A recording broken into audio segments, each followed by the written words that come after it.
अथ श्रीशुक्रकवचं विनियोगः। ॐ अस्य श्रीशुक्रकवचस्तोत्रमन्त्रस्य भारद्वाज ऋषिः अनुष्ठुप् छन्दः। श्रीशुक्रो देवता शुक्रप्रीत्यर्थे जपे विनियोगः।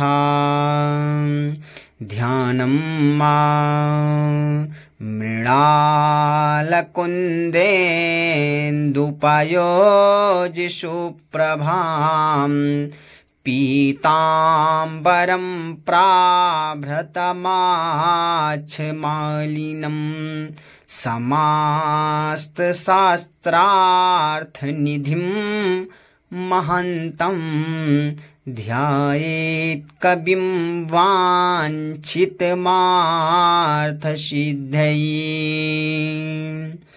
ॐ शिरो मे भार्गवः पातु भालं पातु ग्रहाधिपः। नेत्रदैत्यगुरुः पातु श्रोत्रे मे चन्दनदुतिः। पातु मे नासिकां काव्यो वदनं दैत्यवन्दितः। वचनं चोषणः पातु कण्ठं श्रीकण्ठभक्तिमान्। भुजौ तेजोनिधिः पातु कुक्षिं पातु मनोव्रजः। नाभिं भृगुसुतः पातु मध्ये पातु महीप्रियः। कटिं मे पातु विश्वात्मा ऊरु मे सुरपूजितः। जानुं जाड्याहरः पातु जङ्घे ज्ञानवतां वरः। गोलफौ गुणनिधिः पातु पादौ पातु वराम्बरः। सर्वाङ्गानि मे पातु स्वर्णमाला परिष्कृतः। या इदं कवचं दिव्यं पठति श्रद्धयान्वितः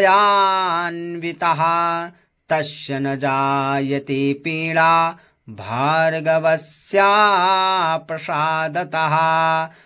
ॐ शिरो मे भार्गवः पातु भालं पातु ग्रहाधिपः। नेत्रदैत्यगुरुः पातु श्रोत्रे मे चन्दनदुतिः। पातु मे नासिकां काव्यो वदनं दैत्यवन्दितः। वचनं चोषणः पातु कण्ठं श्रीकण्ठभक्तिमान्। भुजौ तेजोनिधिः पातु कुक्षिं पातु मनोव्रजः। नाभिं भृगुसुतः पातु मध्ये पातु महीप्रियः। कटिं मे पातु विश्वात्मा ऊरु मे सुरपूजितः। जानुं जाड्याहरः पातु जङ्घे ज्ञानवतां वरः। गोलफौ गुणनिधिः पातु पादौ पातु वराम्बरः। सर्वाङ्गानि मे पातु स्वर्णमाला परिष्कृतः। या इदं कवचं दिव्यं पठति श्रद्धयान्वितः तस्य न जायते पीडा भार्गवस्य प्रसादतः। ॐ शिरो मे भार्गवः पातु भालं पातु ग्रहाधिपः। नेत्रदैत्यगुरुः पातु श्रोत्रे मे चन्दनदुतिः। पातु मे नासिकां काव्यो वदनं दैत्यवन्दितः। वचनं चोषणः पातु कण्ठं श्रीकण्ठभक्तिमान्। भुजौ तेजोनिधिः पातु कुक्षिं पातु मनोव्रजः। नाभिं भृगुसुतः पातु मध्ये पातु महीप्रियः कटिं मे पातु विश्वात्मा ऊरु मे सुरपूजितः जानुं जाड्याहरः पातु जङ्घे ज्ञानवतां वरः गोलफौ गुणनिधिः पातु पादौ पातु वराम्बरः सर्वाङ्गानि मे पातु स्वर्णमाला परिष्कृतः या इदं कवचं दिव्यं पठति श्रद्धयान्वितः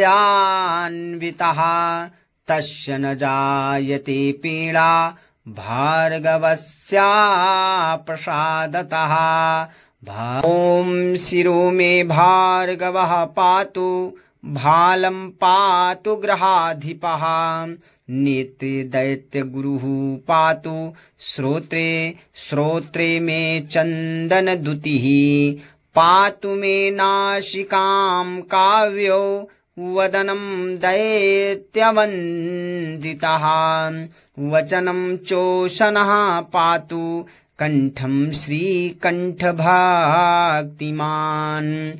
भुजौ तेजोनिधिः पातु कुक्षिं पातु मनोव्रजः नाभिं भृगुसुतः पातु मध्ये पातु महीप्रियः कटिं मे पातु विश्वात्मा ऊरु मे सुरपूजितः जानुं जाड्याहरः पातु जङ्घे ज्ञानवतां वरः गोलफौ गुणनिधिः पातु पादौ पातु वराम्बरः सर्वाङ्गानि मे पातु स्वर्णमाला परिष्कृतः या इदं कवचं दिव्यं पठति श्रद्धयान्वितः तस्य न जायते पीडा भार्गवस्या प्रसादतः ॐ शिरो मे भार्गवः पातु भालं पातु ग्रहाधिपः नेत्रे दैत्यगुरुः पातु श्रोत्रे मे चन्दनद्युतिः पातु मे नासिकां काव्यो वदनं दैत्यवन्दितः वचनं चोषणः पातु कण्ठं श्रीकण्ठभक्तिमान् भुजौ तेजोनिधिः पातु कुक्षिं पातु मनोव्रजः नाभिं भृगुसुतः पातु मध्ये पातु महीप्रियः कटिं मे पातु विश्वात्मा ऊरु मे सुरपूजितः जानुं जाड्याहरः पातु जङ्घे ज्ञानवतां वरः गोलफौ गुणनिधिः पातु पादौ पातु वराम्बरः सर्वाङ्गानि मे पातु स्वर्णमाला परिष्कृतः या इदं कवचं दिव्यं पठति श्रद्धयान्वितः तस्य न जायते पीडा भार्गवस्या प्रसादतः ॐ शिरो मे भार्गवः पातु भालं पातु ग्रहाधिपः नेत्रे दैत्यगुरुः पातु श्रोत्रे मे चन्दनद्युतिः पातु मे नासिकां काव्यो वदनं दैत्यवन्दितः वचनं चोषणः पातु कण्ठं श्रीकण्ठभक्तिमान् भुजौ तेजोनिधिः पातु कुक्षिं पातु मनोव्रजः नाभिं भृगु सुतः पातु मध्ये पातु महीप्रियः कटिं मे पातु विश्वात्मा ऊरु मे सुरपूजितः जानुं जाड्याहरः पातु जङ्घे ज्ञानवतां वरः गोलफौ गुणनिधिः पातु पादौ पातु वराम्बरः सर्वाङ्गानि मे पातु स्वर्णमाला परिष्कृतः या इदं कवचं दिव्यं पठति श्रद्धयान्वितः तस्य न जायते पीडा भार्गवस्य प्रसादतः ॐ शिरो मे भार्गवः पातु भालं पातु ग्रहाधिपः नेत्रे दैत्यगुरुः पातु श्रोत्रे मे चन्दनदुतिः पातु मे नासिकां काव्यो वदनं दैत्यवन्दितः वचनं चोषणः पातु कंठं श्रीकण्ठभक्तिमान्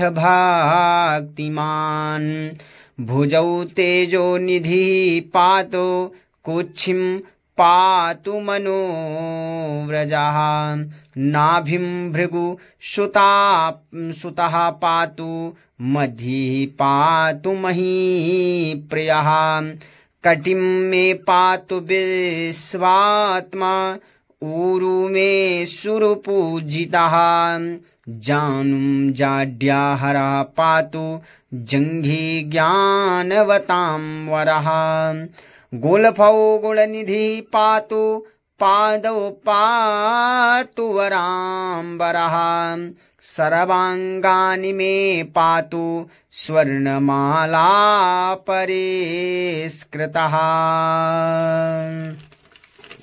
या इदं कवचं दिव्यं पठति श्रद्धयान्वितः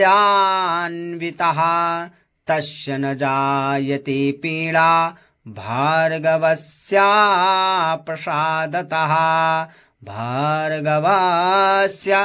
प्रसादतः इति श्री ब्रह्मांड पुराणे शुक्रकवचं संपूर्णम्। अगर आप लोगों को हमारा यह वीडियो पसंद आए तो हमारे YouTube चैनल को सब्सक्राइब करें, लाइक करें, कमेंट बॉक्स में जय श्री कृष्ण और अपनी राय अवश्य दें। आप सभी प्रिय दर्शकों को जय श्री कृष्ण। हर हर महादेव।